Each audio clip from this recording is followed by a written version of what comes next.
Yeah, Arrowhead Chiefs. It's your girl, Miss Nicole. Queen of Hustle, baby. Started from the bottom, now we here. My homie at the start of his career. Let's go. Try to win him early, hear the truth. Tune in every Sunday for the juice. Arrowhead Chief Podcast, bringing all the news. If you missed the play, come back for reviews. Freestyle. Out here rapping for the crew. Post game highlights, go subscribe on YouTube. If you missed the play, come back for reviews. Post game highlights, go subscribe on YouTube.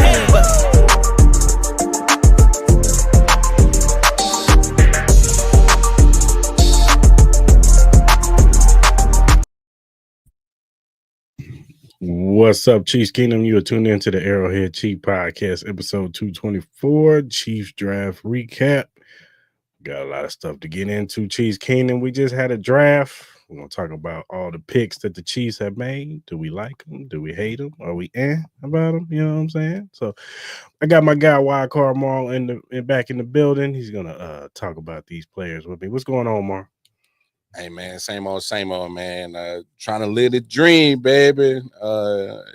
Hey, man, I thought the Chiefs had a solid draft, man. So, I'm glad to be here, man. Always a pleasure to chop it up with you, my bro. So, man, thank you for having me, man.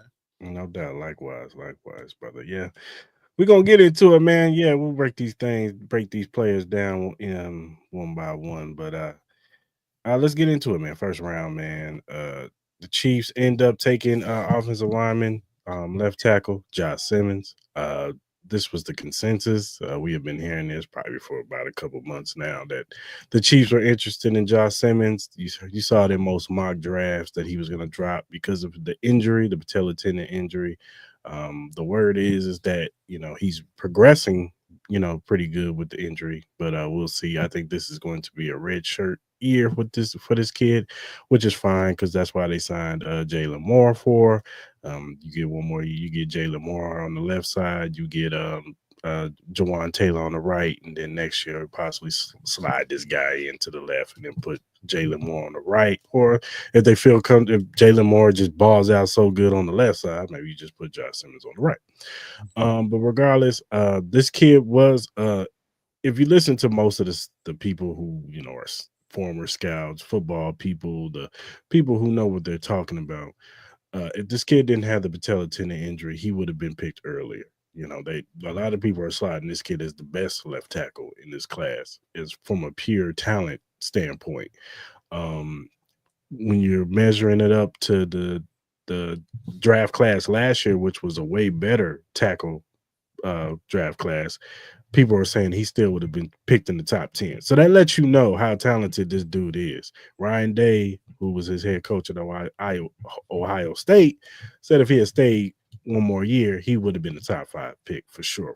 So talent-wise, we got a top 10, top 5 type player. So if the injury doesn't rear his ugly head on him and he's able to recover and get back to the kid that they saw, before the injury, then we got our perennial left tackle for the foreseeable future. You know what I'm saying? And we will no longer have to be looking and searching and putting, tape over it and Band-Aids and, signing this guy and trading for this person and penny pitching and all that good stuff. We'll get a guy, cost-effective guy, you know what I'm saying, on the rookie deal, to be able to keep him in-house. And hey, man, he's saying all the right stuff. He said, you saw he was at he looked like he was at the draft watch party, I think the next day. And he was talking about he's coming in to work, you know what I'm saying? He's going to do whatever the Chiefs coaches ask him to do, all the good stuff that the players say, you know what I'm saying? So, Mar, what was your thoughts on picking Josh Simmons with that first pick? No, on some real, I thought it was a gamble. Only reason because of the knee injury. But and then I thought about it, and then I came to the conclusion of exactly the take that you just dropped. Don't rush this kid back.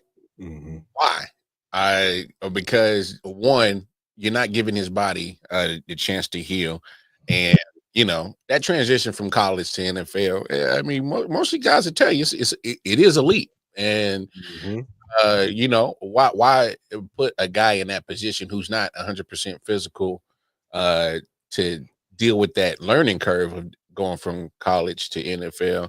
So yeah, man, I ended up coming to that same conclusion you did once I thought about it more and more. Because at first I was like, man, that's such a gamble. But I'm like, man, this ain't for this year. This ain't for this year, and that's okay. And you'll kind of see the theme on how the Chiefs went through free agency, kind of like what we talked about last time, and the draft. I don't look.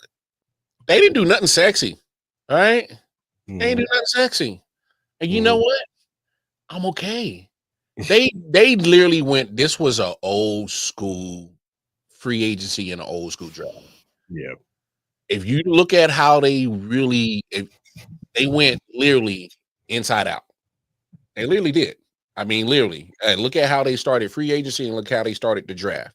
They went interior, whether it was O-line or D-line, and go out.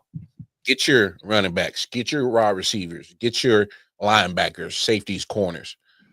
But that's what they did. This was not let's get and I'm actually glad that Brett Veach went total opposite of what I thought he would do. Was go get some players that can possibly, change. Hey man, Luther Burton was sitting right there, bro. And I'm like, man, go get him, man, go get him. And I was like, okay. At first I hated it. I'm like, ain't you gonna get Luther? He's sitting right there. And then that makes sense. This is the first time that I actually said, you know what, Brett Veach? That's why you the GM. I'm gonna shut the hell up. Because you know what? I saw what you did. You literally went so old school. I'm actually geeked about this season because you're talking about taking an old school build of a team with when he ain't bullshitting, the genius of Andy Reid's offense and put that together. When Spag's defense is cooking, put all that together. So what I'm saying is take the Chiefs team that we've had over this whole dynasty and make it meaner. What's wrong with that? I love it. Me too. I love it. That's exactly what I think they did in free agency and draft this year. Is they went so old school that we should get the same Chiefs but with a nasty attitude. And Yeah, sure. and if it goes that way, we're gonna have some more banners, bro. Most definitely. Bro, I'm telling you, that's how you build a team. And go ask a true GM what their dream is, and they'll build a team inside out. Most definitely. Obviously, you get your quarterback. We know that. That's a given. But you make sure that you got the Great Wall of China protecting him, and you make sure you get assassins going after opposing quarterback. So, and speaking of which, good segue. We go to day 2, and he drafted a couple of guys who are known for getting after the quarterback. Norman Lott. Now, the knock on Omar is that he didn't play a lot of snaps. They had a heavy rotation on that defensive line in Tennessee.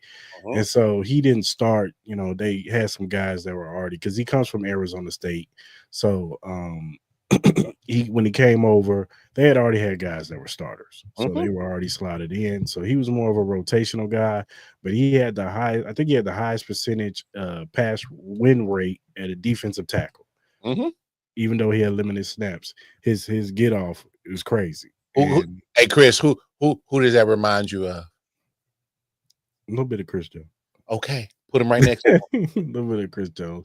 He's a little bit smaller build than Chris Jones. That's fine. And he's like 6'1", 6'2", 290, 291. I'm not comparing him to this guy, but he's kind of in the same build as an Aaron Donald. But he's not Aaron. I ain't saying he's Aaron Donald, but he's kind of in the same build as Aaron Donald. That was the knock on Aaron Donald, that he was a smaller guy. But he was super strong. Had a Hall of Fame career, so yeah, I mean, he was super strong. But I'm not trying to put that type of pressure on him. No. I think, what I'm saying, if you can get Turk Wharton production his rookie year out of this dude, that's a win. That is a win for his rookie year, and then you just let him build on that. You put him next to Chris Jones, let Chris Jones be his mentor. You put him in the same dorm room when they go to St. Joe. You put them in the same dorm room with. They study film together. They do everything together. I want you to get on Chris's nerves, bro. Yeah, for real. Ask him questions every day. I want you to Call him at 3 o'clock in the morning. Wake him up. What you doing? But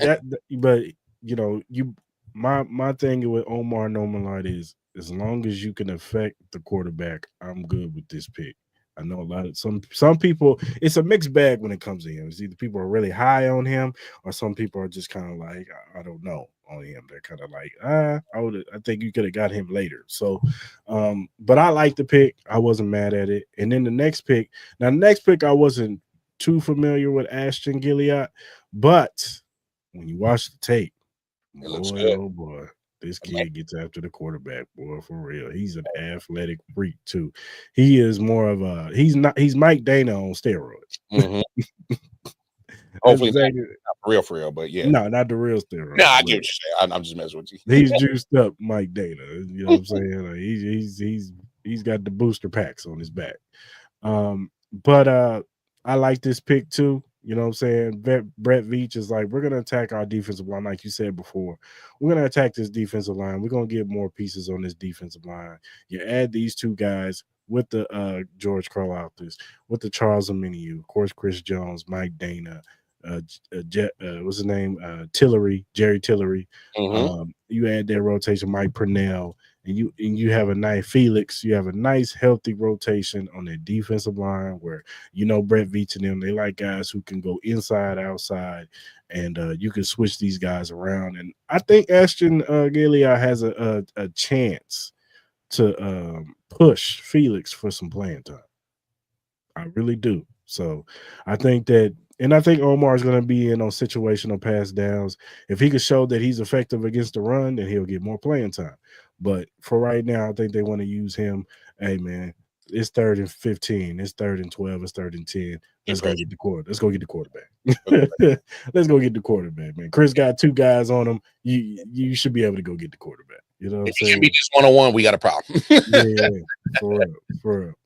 But the next pick, I think, was one of my favorite picks. Cornerback Noah Williams. Man, we might have one dog.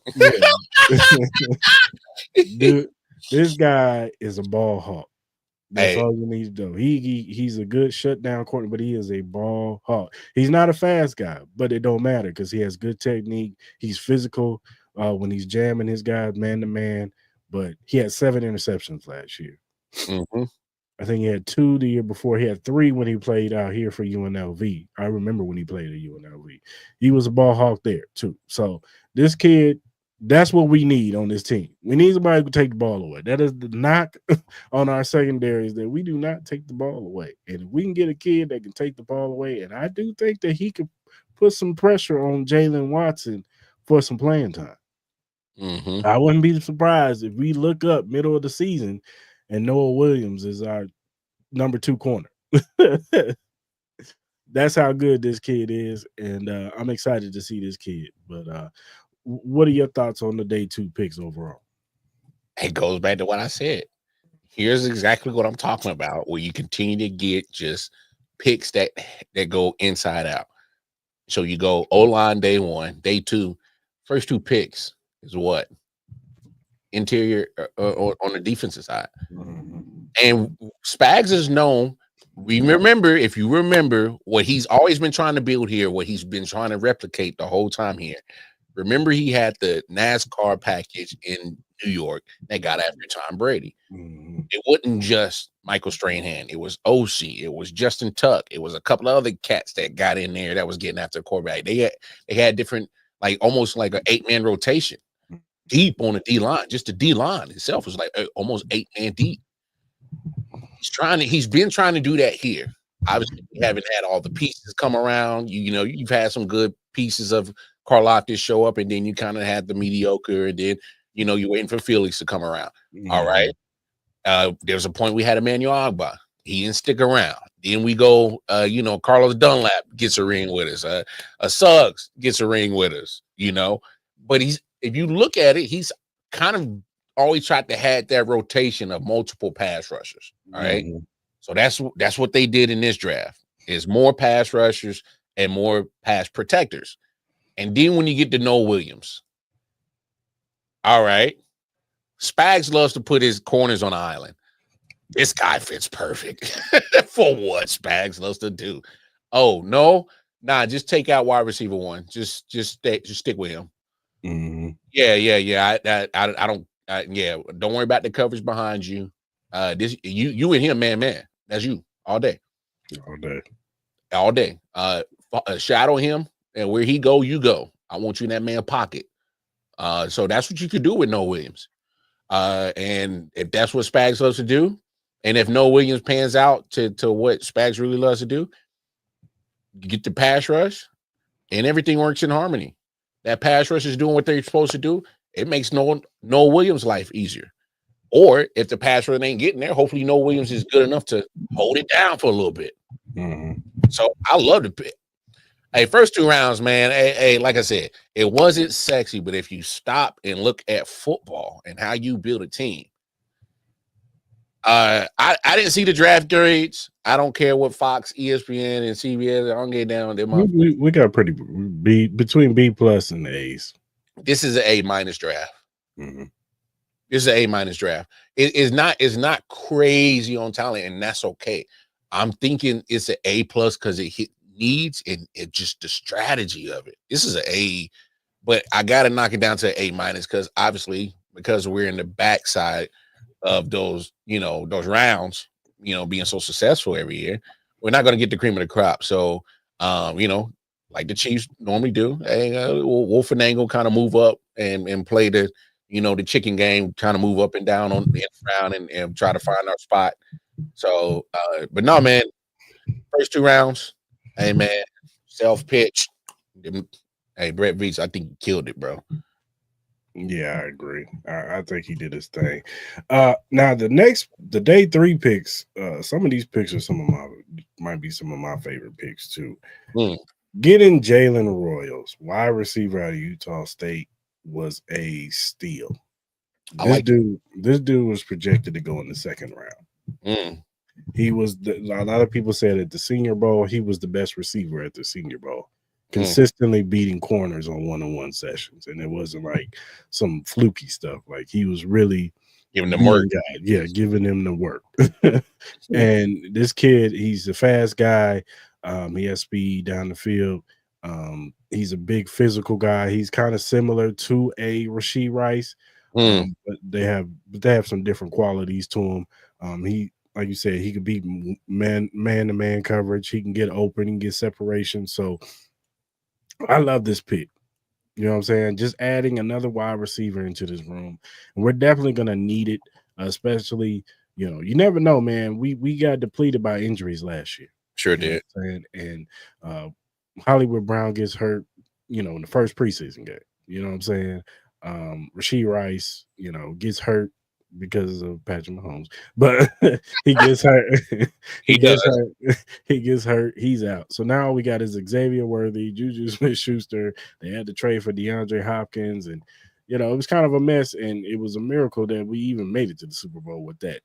You know what I'm saying? Because most teams wouldn't even made it. You know what I'm saying? I don't think most teams would have made the playoffs with that mess. So, getting a kid like Jalen Royals.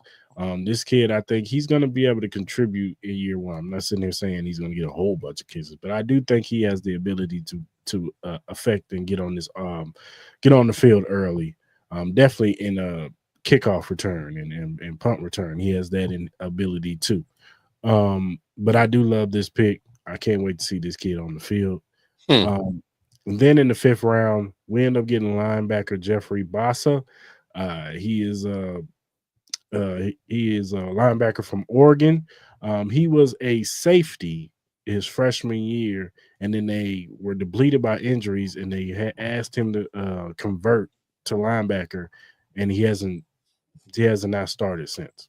Oh, that's a faster Drew Tranquill right there. Yeah, that's very much what he is. He's Drew Tranquill. He has coverage skills. He can cover the tight end. He can cover the running back. What was our problem last year? Coverage. We couldn't cover tight ends. We couldn't cover tight ends. So this dude has that ability. He could play the green dot the middle linebacker, and he can play off linebacker. So he's good sideline to sideline. He's not Willie Gay, but he has traits of Willie Gay. So this dude is definitely going to be an asset, especially on special teams too. And then next year, you'll probably end up losing Drew Tranquil. I don't think Drew Tranquil is going to be here next year. You put this guy right up in there with him, Leo, Nick Bolton. Now you got a nice little tandem right there. You know what I'm saying? That can get after the quarterback, and then you got your guy who can cover tight ends. So, DG, what's going on, brother? Thanks for stopping in, man. What's good, DG? But yeah, man. And then in the 7th round, I know that we were harping on the Chiefs getting a running back, and I ain't gonna lie, when they were starting to come up the board, I was like, all right, Beach. Any moment, because when they traded up in the 5th round to get Bassa, I was like, okay, maybe this is where they get their running back. And then when they get the linebacker, I was like, oh, okay, all right. Are you gonna get one of these guys? Then when Damian Martinez got out the list, I was like, all right, Beach. And the pickings is getting slim over here. Real slim. And I think he heard me because he was like, all right, let's go get this kid. Brashard Smith. SMU running back. Now, SMU has big ties with the Chiefs because Clark Hunt was a SMU alum. Yep. That's how we got Rashee Rice. But this kid right here is explosive. He's a wide receiver. He was a Miami Hurricane in his first few years in college, and then he transferred to SMU. And when he transferred, the coach asked him, "Can you convert to running back?" And he converted to running back and ran over 1,300 yards. And it was a touchdown machine. So this kid and the good thing about him being a former wide receiver is that he can run wide receiver routes out of the backfield. And you can split them out. He could beat linebackers. He could beat safeties. You know what I'm saying? Like he's got, and it's when he gets to that second level, you're not catching him. Oh, he gone, bro.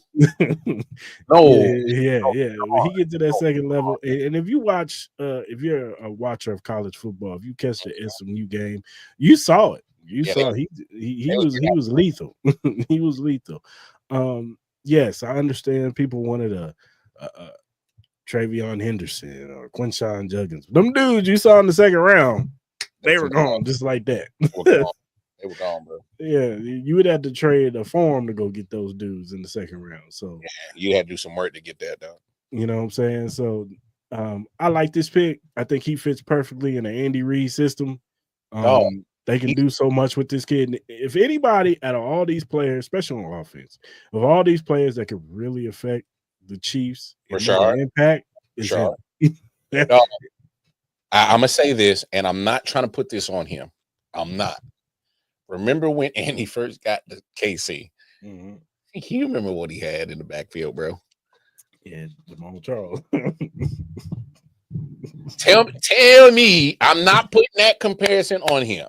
But what I'm saying is we saw a similar player of Jamal Charles' abilities in Brashard Smith. He has the same abilities. You can break the phone if you want to.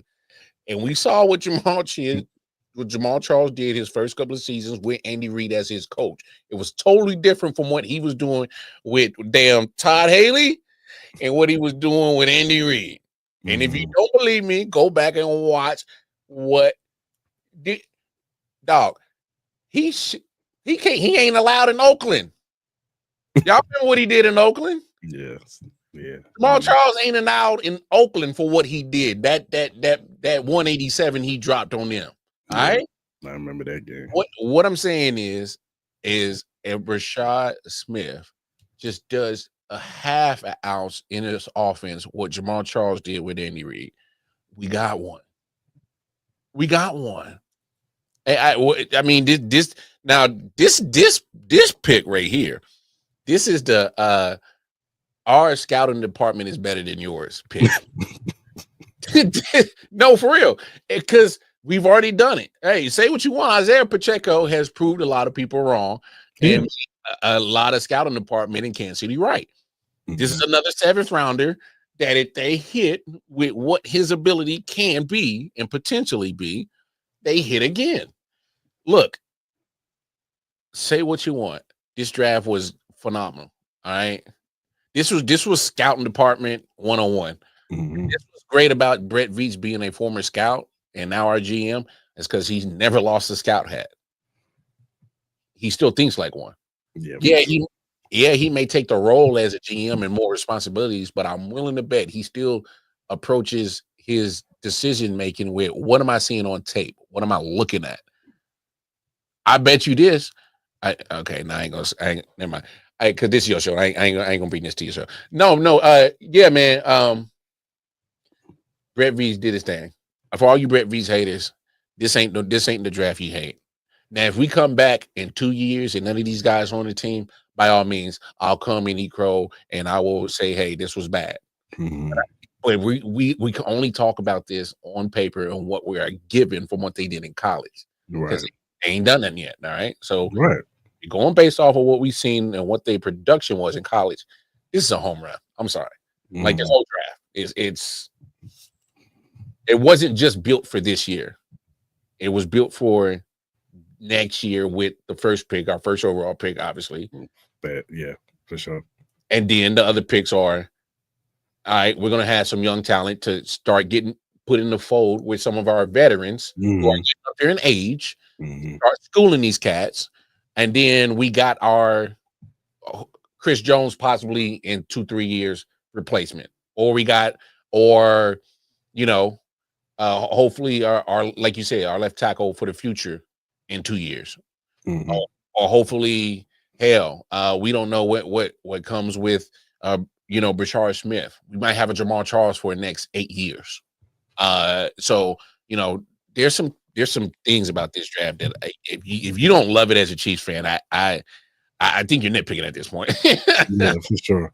And you saw it I saw it on the timeline. Some guys, they get enamored with names and they don't really look at the fit. They don't look at the fit of how they fit on the team. Do they fit in the locker room? Can they play multiple? The Chiefs like guys who can play multiple positions. Yeah, of course. You know what I'm saying? You're not just gonna get Andy to just draft an X receiver. Like, yeah, you can play X, but you better be able to play in the slot too, bro. Better be able to move inside and outside. What you going to? Yeah. So, I'm with you, man. I think this was a great draft, man. I love this draft. But like you said, we're not gonna know how good this draft is until a couple years. You got to give these players at least a couple of years before you get your assessment, unless a player is just really bad. And also, Chris, good thing about it is that these aren't quarterbacks. You don't have to yes. Are these important? Are these picks important? Yes. Do we want them to pan out? Yes. But there's the pressure of them to absolutely 100% succeed. Like a quarterback, where if he doesn't succeed, that takes your franchise back. I don't think none of these picks are in any situation where if they were to fail, it puts us in a bad position. That's what's great about this whole thing. Say all 7 of these picks fail in the next 3 years. Yeah, it sucks because we got a whole draft class that didn't make it, but at the same time, I don't think it hurts us that bad. It traumatizes us. Like, if Cam Ward doesn't pan out in 3 years, the Titans are still in a shithole. They need Cam Ward to work out. Absolutely, they really do. They need him to work out. We just need these guys to just be productive on the team. Look at all 7 of these picks. They are not franchise-killing failures if they fail. They're not going to kill the franchise if they fail. All 7 of these. I would say outside of Josh Simmons. If Josh Simmons don't work out, then it's kind of like. Chris, I'm with you. It does make it. It's like, come on, man. Like, dog, y'all been trying since getting your asses kicked at Tampa Bay, trying to get this damn left tackle fixed. Like, what's up? I get that. I'm with you, but at the same time, we won 2 Super Bowls with some pass. We have.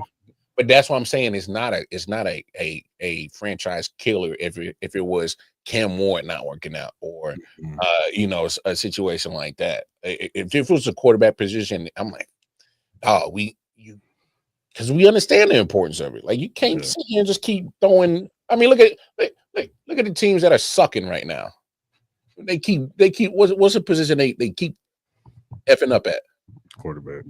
I don't want to be them. All right. I don't want to be them. All right. No, So- I agree. I agree with you. Here's my thing. I think that Josh Simmons, he has to hit in some capacity. I'm not saying he has to be an all-pro, but he has to be solid. He's got to be the starter. He's got to be a solid starter. 10-year career. Yeah, at least, yeah. I think he in about a couple of years he needs to be starting. He needs to be starting in a couple of years, and he needs to be playing for at least 10 because he needs to see the expiration of Patrick Mahomes. Yeah, I hear you. As far as the defensive linemen, one of them has to work. At least one of them has to work. If Omar Norman Lott doesn't become what we think he can become, but Ashton Gilead does, we're good. We're good. If Noah Williams works out or he becomes a solid number 2, that's a win. That's a win. If Jalen Royals becomes a good, at very least, the good number 3 wide receiver, that's a win. You know what I'm saying? When we're taking account that Rashee Rice becomes the player that we think he's going to be, and Xavier Worthy becomes the player we think he's going to be. Because I think Hollywood will probably be gone next year. So if Jalen Royals can look like the good number 3 wide receiver in the next few years, Hollywood good. Yeah. And then as far as Rashad Smith, Jeffrey Bassa, if Rashad Smith can be a younger version of Jet McKinnon, I think that's a win. That's a win, bro. That's a win. That's a win. Because say what you want, Jet McKinnon. I say what you want. I missed him last year. Mm-hmm. I missed his pass catching abilities, which helped because we got to understand when our wide receivers were going down, you needed something. You needed a spark. And what Jet McKinnon, if you saw what he did when he played in Kansas City, he was making so many crucial pass catching plays out of the backfield. There was I can't remember the stat. What it wasn't a couple of years ago. He led the team in receiving touchdowns. Yeah. He was he was on the streak. He was like on the streak. He had a touchdown damn near like every game for like almost like 8 games in a row or some shit like that. But regardless, when you are having trouble getting production from your wide receivers, to getting hurt, and you had to literally go and trade for D-Hop, and the only reason why D-Hop worked for those first few games is because he was the only option. We needed to work. But what happened when the rest of the team got healthy? He disappeared because we needed other people to step up. They, primarily stepped up, and say what you want. D-Hop started getting bugger fingers all of a sudden. He was driving passes left and right. I was like, is you sure this is D-Hop? The best guy drop ratio in all of football? You sure this is it? Regardless, okay. I know. Let me stay on track. All right. No, I'm right there with you. but no, it's like you look at how if you're not getting wide receiver production, and obviously Travis Kelce was going through whatever the hell situation he was going through last year. Jet McKinnon would have been perfect for the Chiefs offense last year because of his utility of being such a Swiss Army knife and can do so many multiple things. I mean, they absolutely missed it last year. I'm actually surprised that Andy didn't at least call him halfway through and be like, all right, Pacheco's hurt after this game. I'm bringing in Kareem, but I still want you because they thankful for what Kareem did. Because we don't get to the Super Bowl with what Kareem Hunt did and picked up what he did in the running back department last year. All right, let's state that. But I just think he started to wear down because obviously the man came off the couch and I was running him like a government mule. So had you had a McKinnon, you would have helped. Kept Kareem Hunt a little bit fresh. They can say whatever you want. He was running down. All right, whatever. You can tell just the way he was running and just looking at it. He was all right, whatever. So if you had McKinnon, that helps your offense keep rolling. And I just think with that dynamic of Rashad Smith, man, we saw with what Andy Reid did with Jamal Charles and Brian Westbrook. We're talking about 2 well-known names that can do it all for Andy. I'm excited about Rashad Smith, bro. I'm excited about Rashad Smith, bro. Me too. Me too. I like I said, I watched a few games with him in college, and dude's explosive, and that's what we was looking for in the running back room. We need an explosive running back. I love Isaiah Pacheco, but he's not burning nobody. You know what I'm saying? Because No, he can. He likes ass. All right, he's an ass man. All right, it's okay, Pacheco. I'm an ass man too. But guess what?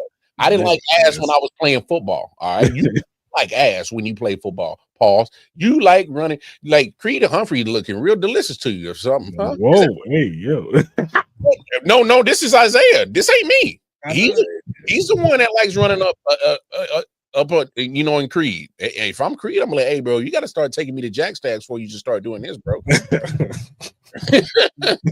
Crazy. Hey, for real. No, right up the crack. They go Pacheco, right? He do run into dudes backsides. But hey, man, like I said, we got an explosive running back with Brashad Smith.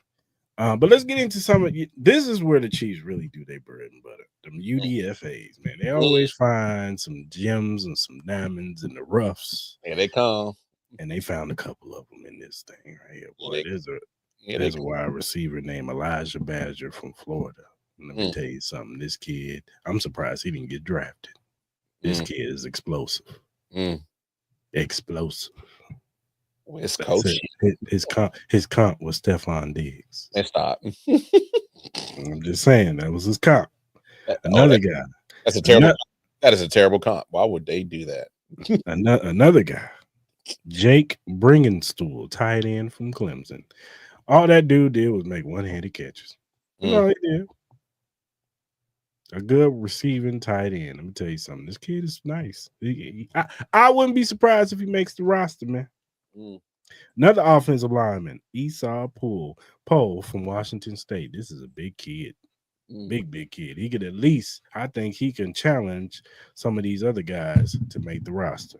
Already on the roster. Yes, sir. Kozai Izzard, defensive tackle out of Penn State. You know, Penn State always has some talent on their defensive line.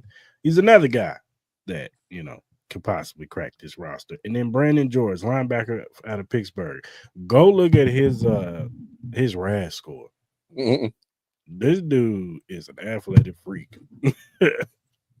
This dude tested out of the building. So, that's where Brett Veach usually finds some gems at UDFAs and stuff like that. So I'm always interested to see what direction he goes when he picks up some UDFAs. He got a couple of running backs too that are interesting. I know he got a running back from Mizzou, and then he got another running back, I think, from Stephen Austin. So, yeah, man.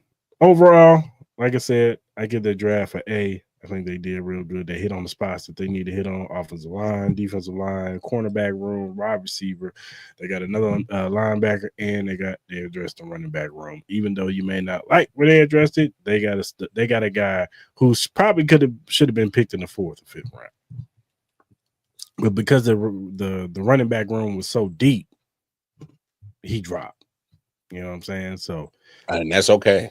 Come on over here, Rashad. Yeah, baby. Yeah, dog.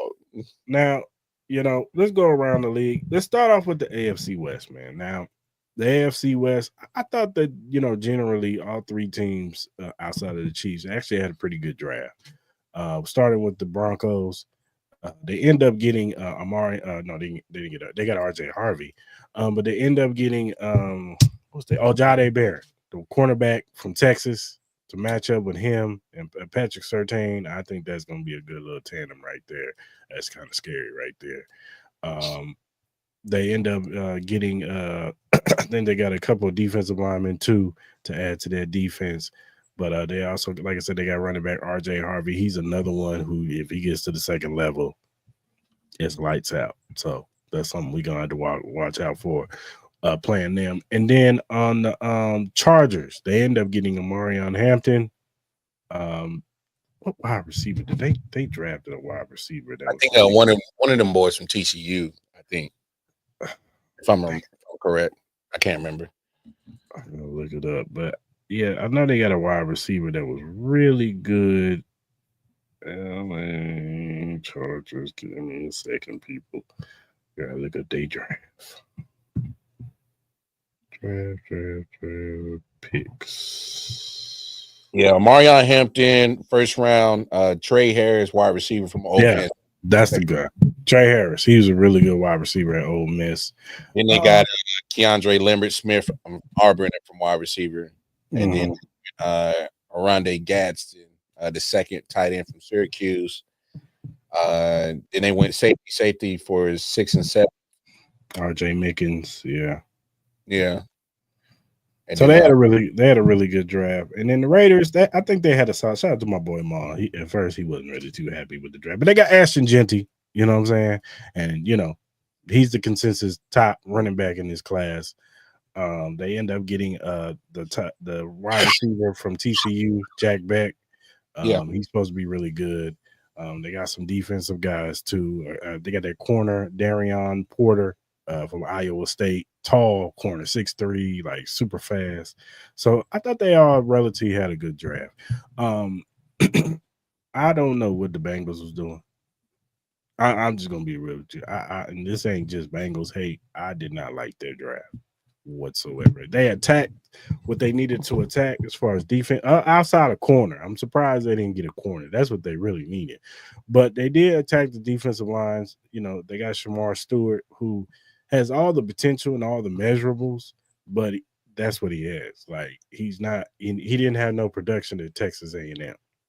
None of them defensive linemen at Texas A&M have really any good production. Like they're all potential. Like they got the measurables. He did great at the combine and all that good stuff, but he didn't cash in on any of that stuff. He didn't have the number. You look at his numbers and you're like, what the hell happened? You know what I'm saying? So I didn't like the linebacker that they got. I just didn't like their draft whatsoever. I don't know what they were doing. And then the Browns. The Browns. Boy. What were y'all doing, man? Y'all wasted a 3rd round pick on Dylan Gabriel. And then turn around and draft Shedeur Sanders in the 5th round.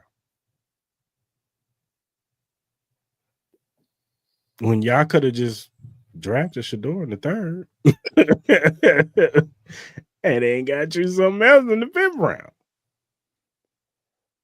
Right. And look, I liked some of the other picks that Cleveland did. I like the Quinshawn Judkins pick. I like the Dylan Sampson pick. I like the Harold Fanning tight end. I like that pick. But it got washed away because you picked 2 quarterbacks. Stupid. What are y'all doing over there with the Browns? Unless y'all flipping one of them for draft picks, I don't know what y'all doing over there. It's already a mess because you got the elephant in the room in Deshaun Watson, who might not even play for you next year because he hurt. Yeah, he's gonna be out for the season, most definitely. Then you re-sign old man Flacco. Traded for Kenny Pickett. Like what's that? I don't know, bro. Dog, if you got a crystal ball and could come up with some lottery numbers, we might hit the lottery first before we could come up with an idea on what the hell they was doing with that draft, bro. I don't know, fam. I don't know, bro. Did that? If you a Browns fan, you should be pissed. Like, what are y'all doing? Like, okay, so I could justify their first pick. You can justify that. Mm-hmm. You could justify getting Mason Graham, trading back. Mm-hmm. You could justify that. You can. Past that, I don't know, bro. Past, because you damn sure can't justify rounds 3 all the way down. You can't justify none of that. like I said, I like Quinshawn Judkins. I think that was a good pick. He fits what they like at running back. I'm cool with the linebacker that they got, Swearinger. Harold Fanning Jr. Yeah, Dylan Gabriel. Then you turn around and get Shedeur Sanders in the 5th round. That's when they lost me, Dylan Gabriel. Because that's what I was like, Dylan over Shedeur. And then go get Shedeur. That's what I'm like. Why don't y'all just get Shedeur in the 3rd round? Why'd you need Dylan Sampson though? I get it. He's the opposite of Quinshawn Judkins. So I get it. Yeah, but you may not think Dylan Sampson is an every down back. So you let Crenshaw be the bruiser, the battering ram, and you let Dylan Sampson be the speed guy. Oh, okay. So what they should have done is draft Quinshawn, which they did. You bring Nick Chubb back on a prove it deal, a 1-year deal. That's what he's sitting there on the streets right now, and I bet you can get him for $3 million. Yeah, dude, he saw it at the draft, man. He put out videos. He jumping over stuff and still picking up stuff. But what I'm saying is he needs a prove it deal because he's coming off some gruesome injuries. Give him a 1-year prove it deal and Quinshawn. You didn't need to get. I'm just saying, Dylan Sampson, you didn't have to get there. You could have went offensive line because my thing is they went no O-line in none of this, and that was kind of one of their problems last year too. I personally think they should have went wide receiver. They need another wide receiver opposite Jerry. I wouldn't have been mad at that too. And I like the flashes because I was a big Cedric Tillman guy when he was coming out of Tennessee. Injuries kind of hurt him, and he showed some flashes last year, but they still needed another wide receiver. Mm-hmm. And maybe they bring back Elijah Moore because he's still sitting out there. Maybe they bring him back, but they definitely needed a wide receiver in that run. I like Harold Fanning Jr. I think he could be used as a weapon. Him and David Njoku could be a nice little 2 tight end set tandem. But yeah, they needed another wide receiver. But the 2 quarterback shit was just stupid to me. I'm sorry, I didn't get it. I think it was dumb. I thought the Houston Texans had a really good draft. I really do. I think they had a really good draft. They got both wide receivers out of Iowa State. Big boys. Higgins and Noah. So now you got Nico Collins, you got Jaden Higgins, and you got Joel Noel to replace what Tank Dell was going to give you. And they hit on their offensive lineman with Arrowhead.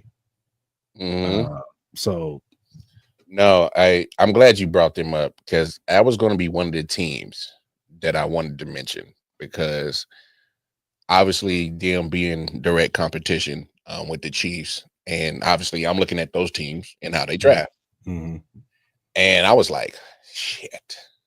I said, oh, they because I was at first, I'm like, why you move off Laramie Tunsil? I'm like, they must know something I don't. It makes sense. Hey, no, look at what they did in the draft. Every move that they made, they replaced everything that they lost. Stephon Diggs gone, replaced. Tunsil.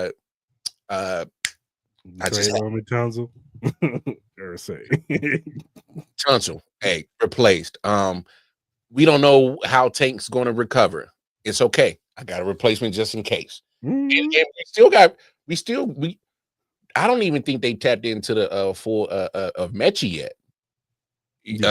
And they haven't even tapped into all of him yet. He's still kind of, getting back into the swing of things. Like this, obviously, you get Isaiah Berry, coming back from, leukemia ain't nothing to mess with. So he's still kind of getting back in the swing of things. What if he takes a leap forward? So I'm just being real with you. Texas keep messing around. They kept messing around 9-7 the last 2 years. They might mess around and add a couple more wins this year. I'm talking like 11-12 around that ball. Just based off what they done, free agency draft and the moves that they made. Yeah, I think they probably added maybe 2 to 3 more wins onto their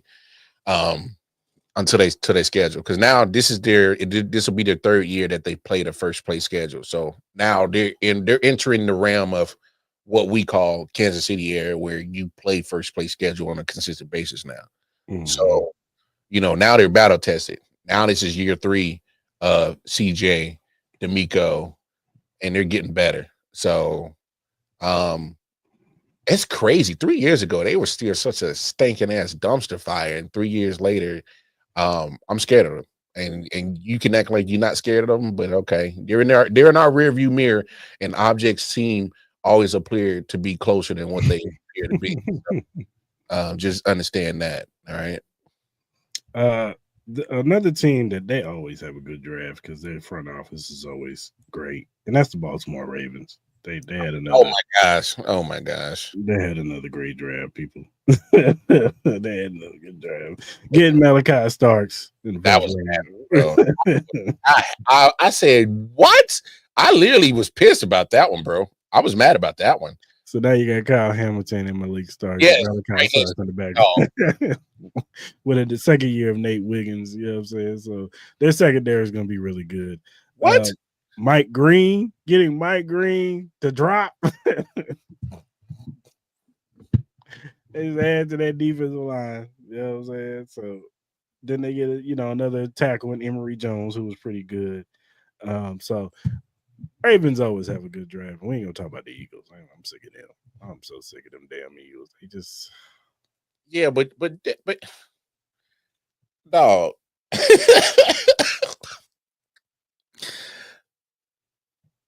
What Baltimore did, dog. I know. No, they are literally. Are you looking at what they are trying to do, Kansas City? And you are the reason why they are doing what they're doing. They are trying to build the 2000 Ravens defense all over again, and they are trying to do it in front of our faces. And they are trying to tell you, the more you keep winning Kansas City, the more and more they're going to keep adding defensive pieces to turn this into the damn 2000 Ravens. They are sick of you, Patrick Mahomes. Yeah, they are. They are sick of you. You are direct influence on their whole draft for the last couple of years. Because they keep getting dogs on the damn defensive side, and I'm tired of it. I like Wester from Colorado. I mean, he's a late draft, 6 rounds. He needs to make the team. Mm-hmm. But I do like Weister. No, I do like Weister going. Shout out to Weister and Jimmy Horn Jr. getting drafted like literally 3 or 4 picks away from each other. You know what I'm saying? I think Jimmy Horn Jr. has a really good chance to make that Panthers roster for sure, especially as a punt returner. If anything else, he'll make it as a punt returner. Yeah, but come on, man. We just got to be honest, man. They are drafting in direct influence of Patrick Mahomes, and this is why I love what we did in the draft, because yes, we still got to work inside out, but damn it, that's why you talked about the Broncos earlier.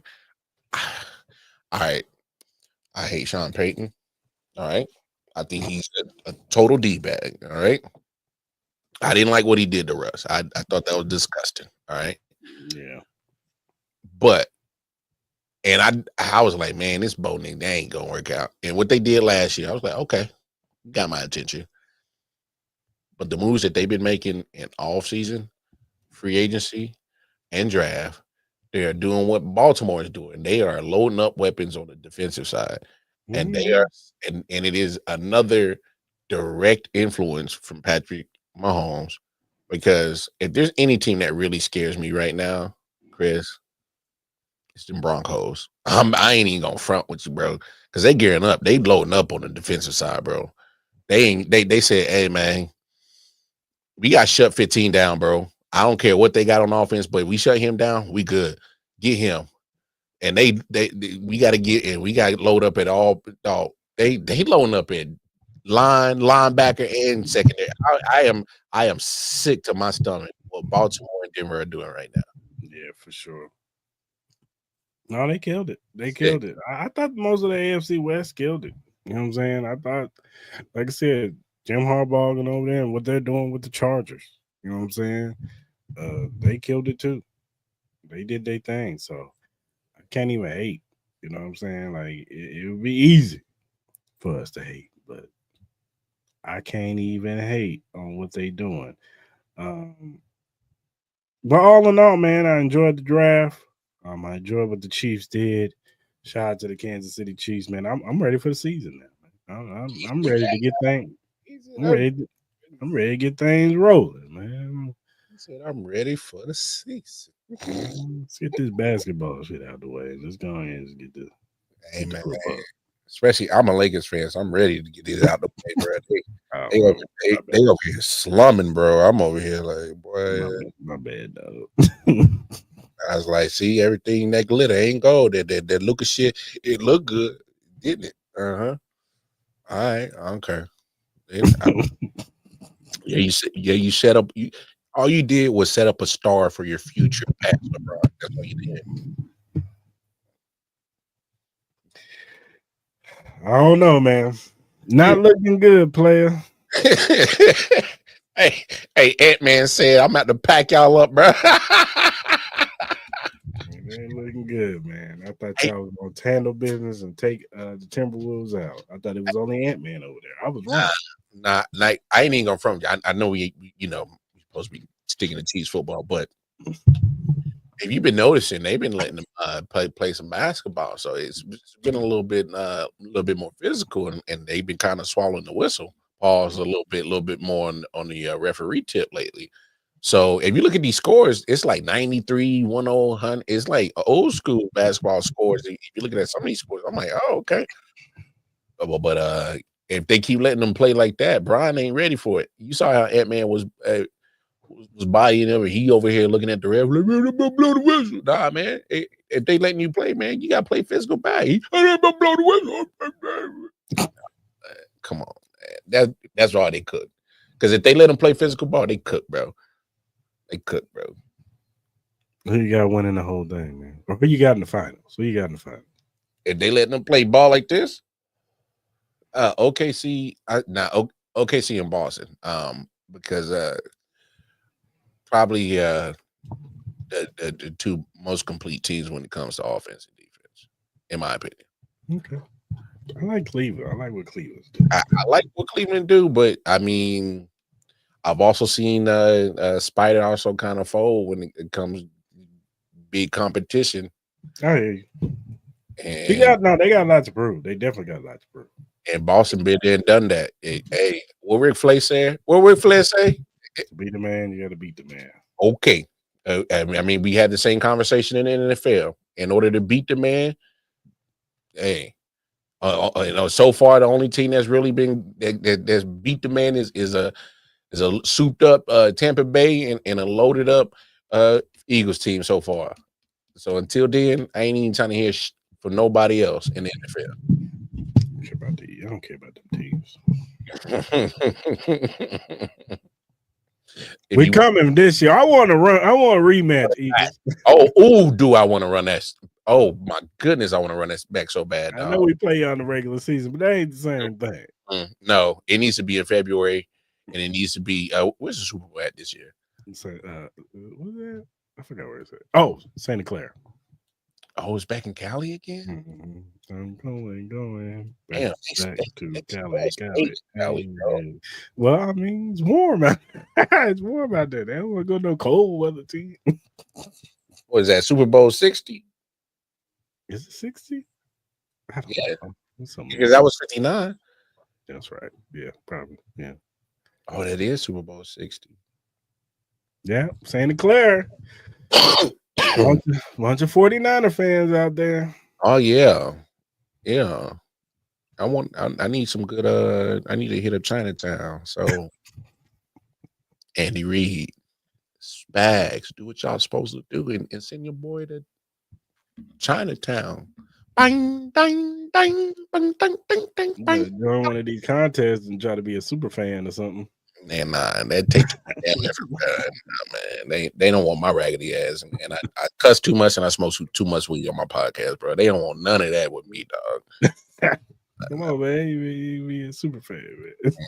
Nah, man. If I can't make dog. If I can't make it on a podcast tip, man, I ain't meant to go, bro. And, I hear you. And I damn sure ain't got the pockets for that quite yet. But so, no, I hear you. All right, man. Seems like we covered everything when it comes to the draft. Oh, what did you feel about the whole prank call situation with Shador and some other players? Well, yes, I'm glad you worded it like that because it wasn't just Shador. It was. I thought that was raggedy and that's poor taste. I think Isaiah Bond was another one that they did it to too. Yeah, I don't know how you punish these kids, but like, come on, bro. Like, I get you're trying to be funny and pranking you. Let me get my views. But and come on, bro. Like, I just like leave people alone, bro. Like, people are like this is like a situation where they bust their ass off for a sacrifice for it. Like, why are you playing with these people like this? Like, to me, it wasn't even funny. Yeah, I found no humor in it at all. Because like, what if you was in that position? You would have hated if somebody done that to you if you was in that position, bro. Like, why would you? I didn't even think. I thought it was classless. And the fact that the information was taken from personnel of NFL employees, like how are they getting access to you? Like, what are you doing? Why are you leaving out your stuff out like that? Yeah. So kid could look at that stuff. Yeah. Like, I don't think Jeff Aldridge did it on purpose. I don't think he was part of it. But for your negligence, I think you need at least to get fined. I'm not saying to get fired, but you need to get checked, something taken from you. Go ahead or something. I don't know. Go ahead, drop 10 racks real quick, Jeff. No. I'm being serious. They find players for literally socks. You wore the wrong. You didn't have the right colored cleats. They find players for some of the most egregious things in the NFL that a lot of fans don't know about. Like, literally, y'all remember when Odell wore that watch? He got fined for that. Like, bro, like they get fined for everything. So it's like, oh, your visor wasn't in code, fine, or even I wouldn't even try to hit the man in that way. 23 racks. So if he for negligence, 10 racks, drop it. Yeah. What's the address of the NFL front office in New York? Go ahead, drop it. Send a check, mail it. Go ahead. Yeah, I think something. Look, like I said, I don't think Jeff did it on purpose, but still, you got to be cognizant of what you leave around, what information you have out. You know what I'm saying? And maybe you did think your son wouldn't do something like that, but at the end of the day, you shouldn't have that type of information out. Thank you. Like, come on, bro. You should have that type of information out. Damn, apologies, dog. No, drop that fine, cuz. Because your son can't drop nothing. He can't get reprimanded. Nothing can't happen to him. So you're connected, sir. And if you're a real pappy, after you drop that 10K check, you make him work it off. If he got a little job, this is called taxation, son. And you get that 10K back, or just do what my daddy would have done. He would have knocked my ass in the next month, and then I would have regretted anything that I just did, and I would have never done anything of the sort ever. You understand how I stayed out of jail? Because I got a crazy ass daddy and a crazy ass mama. All right. Thanks. All right. Yeah, my pops would have bust me upside my head. What? But whatever. Wait. Hold on, Chris. Hold on. We didn't got so much growing up. We wouldn't have done that, bro. I don't know. I wouldn't have. And then here's my thing with this new generation that kills me about y'all. Okay, you do something stupid like this. You think it's funny, ha, whatever. And then you tape it. Why would you record yourself? Everything. They record everything, bro. The evidence is right. The evidence. That's what's wrong with y'all, man. That's what I don't get about y'all. Y'all be committing crimes and stuff. They be in the middle of the robbery, like, yeah, man, it's for the homies on the block. They got the mask up and stuff. They don't think, bro. They paid the ski mask off and look at the camera. Hey, cuz, look what we just did. We just hit that lick. Yeah, bro. Hey, yeah. This Rondé Jackson. Yeah, They call me. He just gave me your full name. They call me R Jack, because I be jacking these food. Yeah, man. You can't find me. I be on the west side of Casey all day, every day, man. Pull up. And then you be in the courtroom crying when they give you that sentence. You told on yourself. World's dumbest criminals. I just don't get it, man. I don't get this whole filming yourself. And then this whole prank where people are pranking people. They want to walk up to bums and stuff and homeless people. I mean, and prank them and do stupid stuff to them. Like, man, they're already down and out. They don't need you to do anything worse to them. Hey, see, hey, will you just be real with these people? Hey, these one of these pranks gonna get y'all heffed up, like for real, like for real, like. Cause I'm letting you know, you pull up on me with some bull. It's gonna get bad for you because a lot of people care. Chris, that's why I look. I don't know where you stand on your Second Amendment right, but this brother right here practices it like a motherfucker. All right, I love our Second Amendment right, the right to bear arms. Oh, I love it. It's one of the most, it's my favorite amendment that they ever made, and boy, do I take full advantage of it. I'm in reach right now. I'm telling you, in reach right now. Ain't nothing never too far from your boy Mar. All right. So you pull up on me with one of them stupid ass little pranks. It's a PSA. PSA like a mud, bro. Hey, cause I be seeing the pranks where they be trying to act like yo, you in the wrong hood, and they be trying to act like trying to jack you or something. I be like, or they do them pranks like, what would you do if I whooped your ass right now? It's like, hey, I am near 40. I do not fight anymore. All right. But I do practice a lot at the gun range.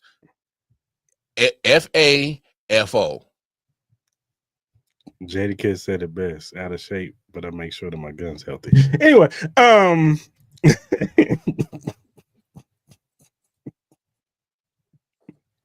we just playing YouTube. We just playing YouTube. Yeah. We just playing. All right, man. Go ahead and let this. Yeah, we playing. If you look down at the bottom, you see the link emqpodcast.com/room. FAFO for round. Find out. Yeah, you look down at the link emqpodcast.com/locker-room. If you go to that link, you see the locker room access of all the podcasts under the Every Morning Quarterback umbrella. You got a 49ers one, a Chicago Bears one, a New England Patriots one, and they got ours, Arrowhead Chief Podcast. Click on the banner. You see all of our episodes from the recent to the past ones.